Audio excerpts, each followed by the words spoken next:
അന്ത്യം അതീവ ദുഃഖകരമാണ്. ഇന്ത്യ മുന്നണിയുടെ ശക്തനായ ഒരു നേതാവിനെയാണ് ഒരു നിർണായക ഘട്ടത്തിൽ നമുക്ക് നഷ്ടപ്പെട്ടിരിക്കുന്നത്.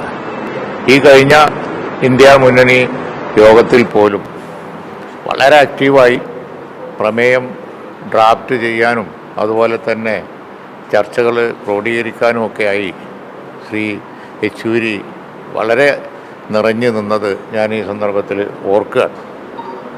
എന്തു തന്നെ ആയാലും ശരി, ദേശീയ രാഷ്ട്രീയത്തിൽ മതേതര ചേരിയുടെ ഒരു ശക്തനായ വക്താവ്, പൊളിറ്റിക്സിൽ പുറത്തും പാർലമെൻറ്റിനകത്തും പുറത്തും ഒക്കെ ഒരു ശക്തനായ നേതാവിനെയാണ് ഒരു നിർണായക ഘട്ടത്തിൽ നഷ്ടപ്പെട്ടിരിക്കുന്നത്. സംസ്ഥാനങ്ങളിലുള്ള രാഷ്ട്രീയ വ്യത്യാസങ്ങളൊക്കെ ഉണ്ട് എങ്കിൽ പോലും ശ്രീ രാഹുൽ ഗാന്ധിയും അതിലപ്പുറം ശ്രീമതി സോണിയാഗാന്ധിയൊക്കെ വളരെയധികം വിശ്വാസത്തിലെടുത്ത് വ്യക്തിപരമായ അദ്ദേഹത്തെ വളരെയധികം വിശ്വാസത്തിലെടുത്ത് കാര്യങ്ങൾ ചർച്ച ചെയ്യുന്നത് കണ്ടിട്ടുണ്ട്. ബംഗാളിലും കേരളത്തിലുമൊക്കെ വിഭിന്ന ചേരികളിൽ രാഷ്ട്രീയ കാര്യങ്ങൾ ഉള്ളപ്പോഴും ഇന്ത്യയിൽ മതേതര ചേരിയെ ശക്തിപ്പെടുത്താൻ വേണ്ടി മറ്റെല്ലാ കാര്യങ്ങളും മറന്ന് വിട്ടുവീഴ്ച ചെയ്ത് പ്രവർത്തിക്കുന്നത് പലപ്പോഴും കണ്ടിട്ടുണ്ട്. അപ്പോൾ നമ്മളെ സംബന്ധിച്ചിടത്തോളം ഇത് വളരെ ആകസ്മികമാണ്.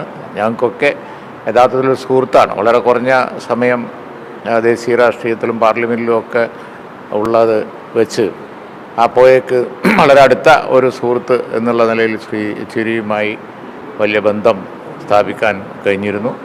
അദ്ദേഹത്തിൻ്റെ മരണത്തിൽ അതീവ ദുഃഖമുണ്ട്. ബഹുമാനായ സാദിഖ് അലി ശിഹാബ് തങ്ങൾ യാത്രയിലാണ്. അദ്ദേഹവും ഈ ദുഃഖം പ്രകടിപ്പിച്ചിട്ടുണ്ട്. ഇന്ത്യ മുന്നണി യോഗത്തിൽ ഞങ്ങൾ കഴിഞ്ഞ യോഗത്തിൽ പോലും ദീർഘനേരം സംസാരിച്ചത് ഈ സന്ദർഭത്തിൽ ഓർക്കുകയാണ്. അദ്ദേഹത്തിൻ്റെ വിയോഗം മതേതര ചേരിക്കുണ്ടാക്കിയ ആ ദുഃഖത്തിൽ പങ്കുചേരുകയാണ്.